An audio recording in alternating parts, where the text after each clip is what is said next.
Good afternoon, friends. Welcome to Through Literary Lens on this 7th day of May 2023. Vinodji, Yes, this friends, day, this day is very important. It holds a great significance for those who are connected to literature in any way.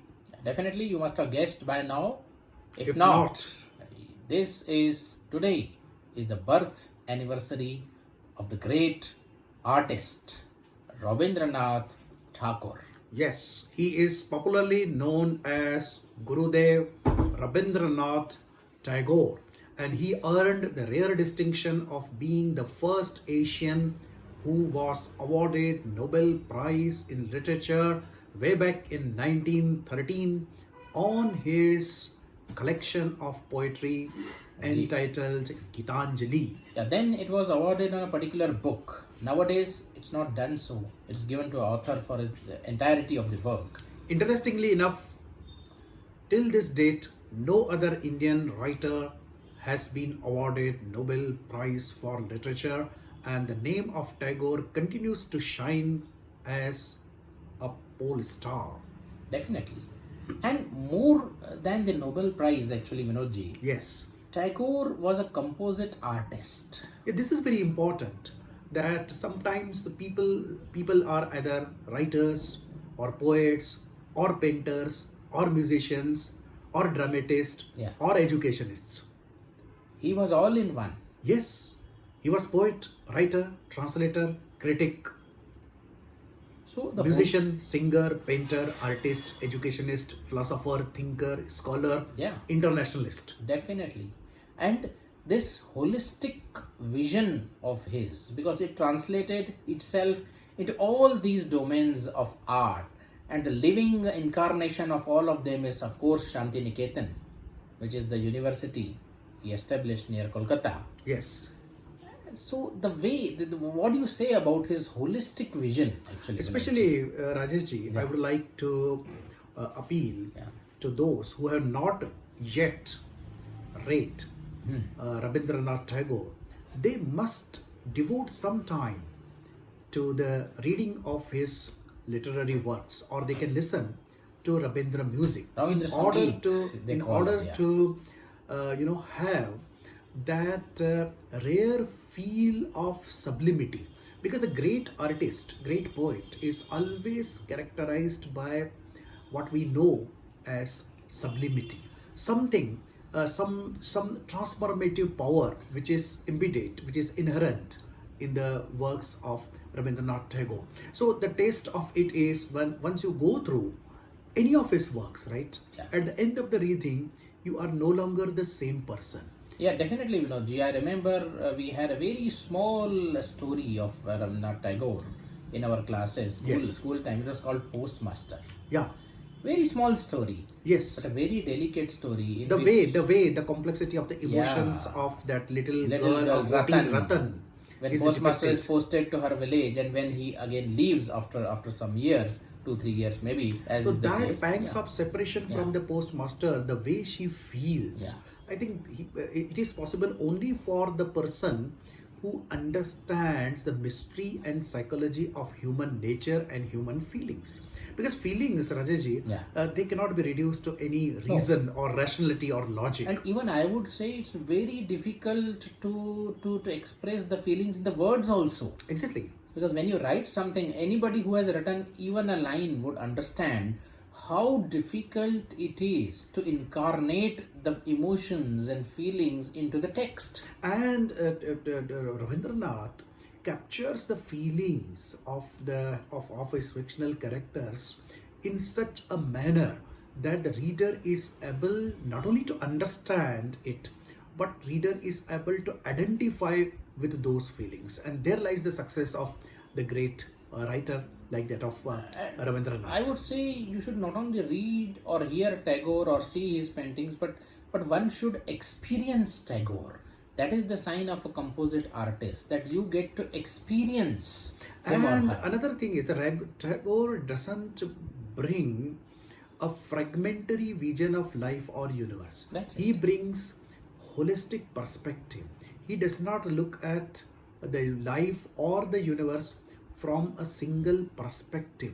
But when you read Tagore, you come to know all the possible perspectives that help you to decipher, the mystery of life. Because Tagore, like great nature poets like that of William Wordsworth Yeah. in English, or Sumitranandan Pant Pant in in Hindi, Hindi. or Narayana Sham in Sindhi, he is so connected to the nature. So nature is not something that he observes, but nature is something that he assimilates and integrates with his life and works. Definitely. When he describes the nature, you feel one with the nature. It is because he had spent a few years of his childhood, in the lap of nature, living in Himalayan villages. So that impression, that connectivity with the nature continues to be there in his literature, in his painting, and even it percolates into his music. Definitely. And nature pervades his literature, but he doesn't stop at it. That is Yeah. the beauty of it. Now he tries to explore the unexplored or the dark races of human heart, human nature, where the love dwells. Because love is not something that you can find on the margins of heart. I would like to say this Definitely, phrase. definitely. You have to go into the, that unexplored, untrodden recess of the heart, and there the lamp of the love burns, and Tagore goes there, right, with the labor, with diligence, and with emotional fervor, and he tries to unearth that lamp which continues to burn in everyone's heart. Like his play Vinodini. Yes. Wonderful portrayal of the delicate feeling of love, and even coupled with the widow remarriage. Yes. Right? So because he was embedded in his social milieu and he had to take care of it. So that reformist aspect also peeps through his literature. And at another very times. important thing, usually the people or many scholars, they classify literature into two Yeah. broad categories: Yeah. didactic literature, which is committed literature, which is a literature that tries to reform the society, and on the other hand there is a art for the art's sake, where aesthetics or the pleasure is the only goal of the literature. But when you come to Tagore, He transcends this division. yes, you cannot simply fix him either art for the art's sake or the didactic writer. He is concerned, rather deeply concerned, Yeah. with the reform of the society. But he presents all these things so artistically that at no point he dwindles into didacticism. Definitely, like Ghar Bahar, his play. Exactly, or Definitely tackles renunciation, it. Renunciation. where he's talking of the about the social acceptability of the intercaste marriage. Yeah. So these things are very important, and it's a writer who can bring about the appropriate amalgamation of these two approaches, which seemingly run parallel or at different levels in other writers. And right from Ratan to the universe. I mean, what I want to say is the breadth and depth of his literary or artistic vision. Right from a small orphan girl mourning for her dada who is leaving, the postmaster who is Yes. leaving. Right from there, he transcends to the universal heights of Gitanjali. Exactly, and usually, Rajeshji, we have been talking about literature, and when we define literature, we call it is something which is characterized by Yes. emotional, Well, imaginative and artistic rendering of the depiction real of life. reality. Yeah. So all these four aspects, that is emotion. If you read Rabindranath Tagore, you can feel that he can go to the depths of the emotion, and he can capture the heights of imagination. And artistically, of course, no, we cannot say anything. He's a great artist. course. Yeah. And he's connected to the real life. He simply does not leave the life behind and jumps into the sky like the sky lark and sings of the things and stars and the moon which are away. Even when he's talking about the nature, his feet are firmly grounded in the soil. At times you get that he is writing regional literature. It is so imbued in the Bengali culture. Yeah. Right? So right from there to the universal appeal of that And literature. especially when you look at Gitanjali, right? Yeah. It is highly rooted in Indian culture and Indian spirituality. Entire Gitanjali can be summed up. It is a cry or cry of an individual soul to be united with the universal soul. But at the same time, it tackles the human reality so well. Let my country awake Yes. into the heaven where knowledge is free. That poem, right? And again, you can find the social concern, that the God is to be found in the Lowliest and the lost. and the poorest and the lowliest and the lost. And O maiden, give me the lamp. My house is house all is dark and loathsome. O maiden, lend me thy light. Lend me the light. Yeah. So in this, that is the sharpness of his sensibility, that he is keenly aware of the predicament of the humankind, particular predicaments of the society, as well as the general predicament of the human race. It is to be understood that he belonged to elite class of the Bengal society, right? He was born with a silver spoon in his mouth and he was highly educated. In spite of that, he has profound empathy for those who are deprived of the comforts in life, right? So he's a humanist. He's a great humanist. He doesn't accept any social, religious, and even national boundaries, for that matter. Yeah, he was an internationalist in his orientation, but at the same time he was a humanist who did perceive the discrimination and the atrocities committed by one group of humans against the another. That's why he renounced his knighthood after Jallianwala Bagh massacre. Exactly. And he is a great lyricist. When you read not only his poetry, but even when you look at his prose, it is elevated to the poetic prose, because he was the poet of the great order, a highest level, and therefore that lyricism, that understanding of the music percolates into his prose as well. And this is something which is very rare. Even in the translations, it shines through.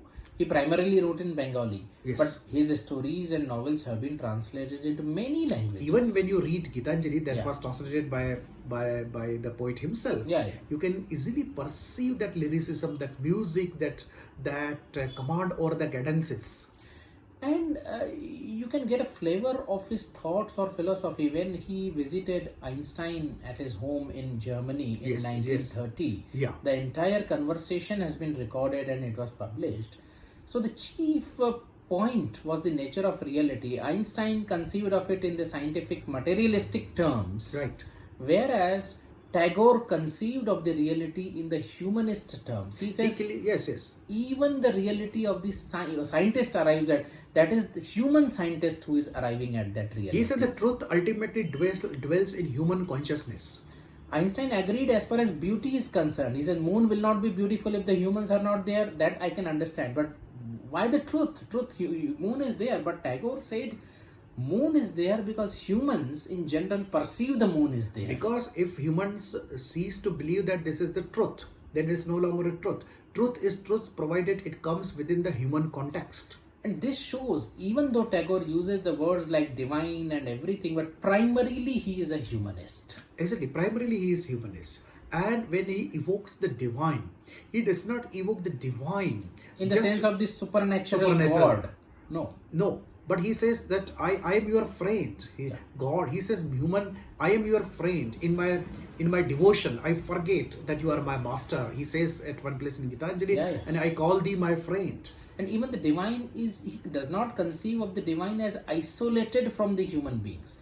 He said divine and human beings they partake in the same world. I mean, whatever is divine is the human conception of the divine. So here, Rajeshji, Tagore comes before us as a great mystic, because mystic essentially believes that there is oneness among divine, human, and nature. Yes, So definitely. Tagore also believes like that there is a single spirit that pervades through divinity, through humanity, and through nature.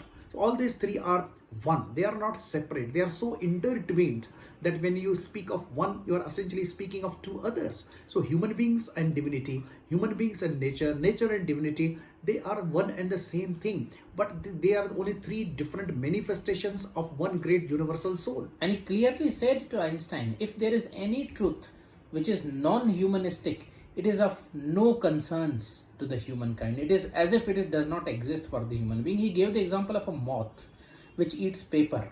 For moth, the literature is non-existent. Yes. But for us humans, the literature is much more important than the paper itself. So if there is something, analogy, if you take it further, and there are some higher truths which are not humanly conceivable, they are meaningless, as the literature is meaningless to a moth. Exactly, because something, if it is meaningful in some way or the other, only that is related to truth. Truth doesn't operate and exist in isolation. Even if it does, it is beyond our senses to understand and perceive it. And therefore it is of no relevance to us. So all Exactly. this shines through all his creations, his stories, his novels, his dramas, his paintings. This philosophy of Tagore is really, you get to see it in action in all his creations. What I would like to say that when you read Tagorean literature, you become more human. Yeah. You come closer to life. You come closer to yourself. You come closer to humanity. You see the beauty. You see the happiness which you had not yet noticed in life and the world. For example, one story strikes me. It's called Subha. It's Yes, about yes. a dumb girl who can hear but can't speak, right? So when she is forcibly taken to Calcutta to be married off, she realizes her predicament, and in a way she loves a boy, local boy, who keeps company with her. She even loves the cows and everything. Tagore is of course connected with nature, right? Cows and cats, and she loves everything. But on the final day, when she is departing from her village, she comes to the river bank as usual. She lies flat on the grass, clasps the grass, and says, "Oh, my mother earth, as I am clasping to you, you also clasp me in your arms and don't let me go anywhere." Another important thing when you look at his stories and the novels, love occupies very important space. Yes. And Tagorean vision to love is really difficult to understand because he is not the rebel Yeah. in the traditional sense of the term. He does not want to do away with all the social institutions of marriage, family, religion, etc. But very often you see that his characters, right, they simply stealthily walk away from the confines of the social institutions and they go and experience love. So this is really very important. Perhaps what he's trying to suggest that the power of love does not obey the dictates of anything, be it social institution or anything else. It is essentially a psychological phenomenon. Definitely, and it is all pervading. It cannot be confined to a particular relationship or a particular mold. So even whether it is brotherly, sisterly love, friends, husband, wife, lovers, whatever, but his love is all encompassing. You get the same delicacy there as you get in the love of the beloved and the lover. How can you forget Kabuliwala? Exactly. Kabuliwala, the love of Minnie and Kabuliwala, is it any less than the love between a beloved and the lover? And these type of situations very often creep up, right? Where the one woman is loved by the two men, Yeah. two men love one woman, or the two women they fall in love with one man. So these kind of triangles, they are there in Tagore's literature. And of course, it is not the question of right and wrong. It is question of how a particular character experiences the sublimity of love in relationship to a particular person. So if that is to be understood, if this riddle is to be solved, only then we will be able to appreciate Tagorean vision of love. And you have to read for yourself to experience the delicacy of his love, really speaking, the love in his characters, how they love each other. Even the smallest movement of one character is loved by the other person. And one of who's his in love, poems, I have just forgot its name, right? yeah. So the speaker, he's in love with a girl, right? Mm-hmm. And he looks that she has put up the, her, garments, right, for yeah. to dry, Dry. on the string, Yes, Hana. yes. And they are simply moving because of the wind is passing through. Yes. And he bows down and goes to the other side, just this below Yeah. those Below garments, those garments. and just feels that touch of love, the Yeah. touch of her feel. Correct. He feels her feel. So this Yeah. is something, a delicate moment that he is able to capture in the poem. Yeah. So this is very important, and his imaginative heights are so great. and how they capture the aesthetics and the law at one and the same time. It's very difficult to explain in words. So Rajeshji, Ji. this episode of Through Literary Lens is also important today because it's 158th Oh, yes. episode. Yes. So this yes. channel has completed 50 episodes Definitely. on different writers and the poets. So if you want to really pay tribute to this great poet, take a pledge that you are going to read something of Tagore.